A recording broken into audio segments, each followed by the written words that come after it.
ও কিহিও বন্ধু কাজল ভোমরারে কুন্দিনা শিবেন বন্ধু কয়া যাও রে। যদি বন্ধু যাইবার চাও ঘাড়ের গামছা থুয়া যাও রে। বন্ধু কাজল ভোমরারে কুন্দিনা শিবেন বন্ধু কয়া যাও রে। কি লোক কুটি এসে বসে আছে, লোকটাকে দিয়ে খুব মায়া হচ্ছে। শামসু ভাই, কি খবর সেন্ট্রি? আপনার কোনো উপকারে এসে বললে আমার খুব ভালো লাগলো। আপনি এখন কিনকে আছেন ভাই? জেলের মধ্যে জেঙ্গা থাকা যায়। ভাই আমাকে চিনতে পারছেন? না, চিনতে পারলাম না তো। আমি ময়দার পুলিশ, আপনি আমার বিটিক রক্ত দিছিলেন মনে আছে? সেদিন যদি রক্ত দিলেন না হিনি তাহলে আমার বিটিক বাঁচান কঠিন হয়ে গেল নি ভাই। ও আচ্ছা আচ্ছা, চিনতে পারছি। তা তোমার বেটি এখন কেঙ্গা আছে? আল্লাহর রহমতে ভালোই আছে। তেল আপনার কিঙ্কের হলো? মানুষের ভালো করবার যা নিয়তির গেরাকলে ফেসে গেছি। আমার দীর্ঘ বিশ্বাস আপনি এই খুনের সঙ্গে জড়িত না, এগুলা সব ষড়যন্ত্র। খালি এর থেকে বাইরে হলেই সব শালা চারটি বাইটি গোল করে দেবো। আমি আপনার সাথে আছি ভাই, কিছু লাগলে ছোট ভাই মনে করেন। ঠিক আছে, কিছু লাগলে জানাবো নি। আরেকটা কথা, কিছুক্ষণ পর তো আপনার রিমান্ড। এটাই নিয়তি সেন্ট্রি, খুন না করেও জেলে, আর একটু পর পুলিশের ওই একই জেরা, আর ভালো লাগে না। চিন্তা করেন না, আসল খুনির একদিন ধরা পড়বি আর সত্যের জয় একদিন হবেই। আর আপনার কেসটা হ্যান্ডেল করার জন্য ঢাকা থেকে পিপিআই এর বড় অফিসার চলে আসছে। তাই নাকি? হ ভাই, এই খুললে প্রশাসনের মধ্যে বহুত জল্পনা কল্পনা চলিচ্ছে। কি জল্পনা কল্পনা চলিচ্ছে? অনেকেরই ধারণা আপনি এই খুন করেন নাই। আইনালে ভাই জয়নাল থানাতে আপনার নামে মিথ্যা মামলা করছে। সেটাই তো হচ্ছে। কোনো চিন্তা করেন না, আপনি খুব শীঘ্রই ছাড়া পাবেন। এখন রেডি হন রিমান্ডে যাওয়ার জন্য। আচ্ছা ঠিক আছে।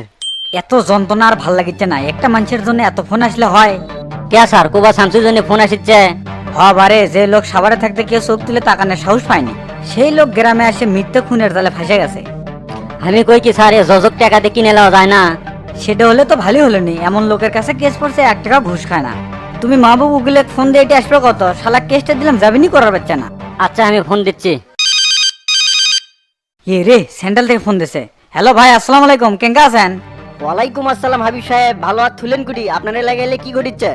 কাহিনী তো অনেক ঘটে গেছে। আপনি কোনটার কথা করছেন ভাই? আমার ছোট ভাই শামসু খুন না করে জেলে গেল, তাক জামিন না করে লাকে তেল দিয়ে ঘুমাচ্ছেন। ভাই আমি তো চেষ্টার উপরে আছি, যাবিনি করাবার পাচ্ছি না। কেঙ্গা করে করবেন জানি না, সামনে ডেটে যদি জামিন না করার পারেন এই স্বামী মোচন কিন্তু নিজেই ফেস হবি। আপনি কোনো চিন্তা করেন না ভাই, আমি দেখিচ্ছি। শোনেন হাবিব সাহেব, শামসু কিন্তু অন্য কেউ লাই, ঢাকা থেকে উকিল পাঠাবো নাকি? না না না, পাঠান লাগবি না, আর একবার সুযোগ আমার দেন। ঠিক আছে, আর একবার সুযোগ দিচ্ছি। এবার যদি জামিন করাবার না পারেন তাহলে খেলা কিন্তু এবার আপনার আসনে হবে। রাখলাম তাহলে। শালা এমপি চেয়ারত বসে এতই জ্বালা বহন করার লাগে, কামের চাইতে পেরাই বেশি। এই অ্যাসিস্ট্যান্ট আবার ফোন দিবার দিয়ে কুটি হারে গেল। কেরে মানে স্যার। কেরে উকিল কুন্টি আচ্ছা ও আচ্ছা, পাশের রুমে আছে, পাঠামো? এ মুখে আমার সিএলএ টানাটানি উঠছে, আর ওই উকিলে ওয়েটিং রুমে বসে তো, তাড়াতাড়ি পাঠায়। আচ্ছা স্যার, পাঠাচ্ছি। আসসালামু আলাইকুম ভাই। ওয়ালাইকুম আসসালাম। তে উকিল আচ্ছ, সামনে সবাই বসো। তাই এবার কও তো খবর কি? আলহামদুলিল্লাহ চলিচ্ছে ভাই। আমি তো তোমার খবর শুনবে চাইনি, শামসুর কেসের কি অবস্থা সেটা কও। জামিনের জন্য খুব চেষ্টা করেছি, 10 টা একবার এক খালি ডেট ফেলাচ্ছে। এলে কোনো কথা শুনবে চাচ্ছি না, জিঙ্কে করে হোক শামসুর জামিন করাই লাগবি। মার্ডার মামলা তো ভাই, তাই না সমস্যা হচ্ছে। উকিল হয়ে মার্ডার মামলা ভয় করলে হবে? দেখো উকিল, যত টাকা লাগে লাগুক, সামনে ডেটে জামিন করাইনি লাগবি। এই কেস নিয়ে ওপর থেকে বহু চাপে আছি। জামিন করানোর চাইতে এই কেসটা শেষ করার জন্য একটা ভালো উপায় ছিল। কি বুদ্ধি আবার বার করলে? আইনালের ভাই জয়নালের ধরে এই কেসটা মিসওয়াল করা যায় না। আর আপনারা তো নেতা মানুষ, এগুলা ভালোই পারেন। যেটি শামসু খুনি করেনি সেটি মীমাংসার কথা আসিচ্ছে কেসব উকিল, এতে তো আসল খুনিরা বেঁচে যাবে। আপনার কথা যুক্তি আছে ভাই, চিন্তা করেন না, সামনে ডেটে একটা ব্যবস্থা হবেই নি। সেটাই জানি হয়, আর টাকা পয়সা সময় মতো পাই যাবে। আচ্ছা ভাই, তাহলে আমি এখন উঠি। আচ্ছা ঠিক আছে, যাও তাহলে। স্যার উকিল কি কয়? কত বেঁচে খাওয়ালো, কি আর কবি, করছে যে সামনে ডেটে জামিন হবি। এডেলে আপনি মনে হয় খুব চাপে আছেন স্যার। আসি মানে ওপর থেকে একের পর এক ফোন দিয়ে পেরা দিচ্ছে, এখন দেখি সামনে কি হয়। জামিন হবেই নি স্যার, চিন্তা করেন না। এখন কি বাড়িতে যাবেন? হ যামো, ড্রাইভারের গাড়ি বাড়ি করে গাও। Okay sir. আইনাল হত্যার রহস্য উদ্ঘাটনে আমরা যেটা পাচ্ছি, সুদ খাওয়ার অপরাধে খুনের আগের দিন কোপা শামসু আইনালকে খুব মারধর করে। এই জন্যই তো শামসুকে এই খুনের সাথে সম্পৃক্ত করা আছে। শামসু যে খুন করছে এটা প্রমাণিত না, তাকে সন্দেহমূলক আসামি করা আছে। আপনি এত জোর দিয়ে করছেন, ক্যাঙ্কা করে বুঝলেন শামসু খুন করেনি? করছি এই জন্যই যে কারণ আমি শামসুর পিছনে 4 বছর হলে লেগে আছি। শামসু কুটি যায় না যায় কি করে সবকিছু আমি ব্যক্তিগতভাবে উপর মহলের নির্দেশে ইনভেস্টিগেশন করে যাচ্ছি। তাহলে তো আপনার আসল ঘটনা জানা উচিত। আমি যতদূর ইনফরমেশন পাচ্ছি শামসু সেদিন বাড়ি থেকে বাইরে হয়নি, আর আয়নাল সেদিন শিবলু আর মোজাহারের সাথে ছিল। পরের দিনে আয়নালের ডেড বডি পাওয়া যায় নদীর ধারে। স্যার তাহলে শিপলো আর মোজারক ধরলে বিষয়টা বোঝা যাচ্ছে। আপনার কথা যুক্তি আছে। এখানে আরেকটা বিষয় উঠে আসছে। কি বিষয় উঠে আসছে?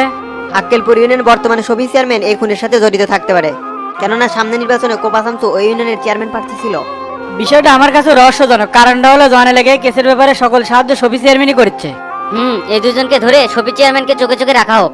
আমিও একমত, শিবলু আর মোজাহারের আগে ধরা হোক, তাহলে আসল ঘটনা বাইরে আসবে। তাহলে আজকে সোর্স নামে দিচ্ছি, শিবলুর মোজার কোনটি আছে ধরে নিয়ে আসুক। আজকের মতো মিটিং এই পর্যন্তই।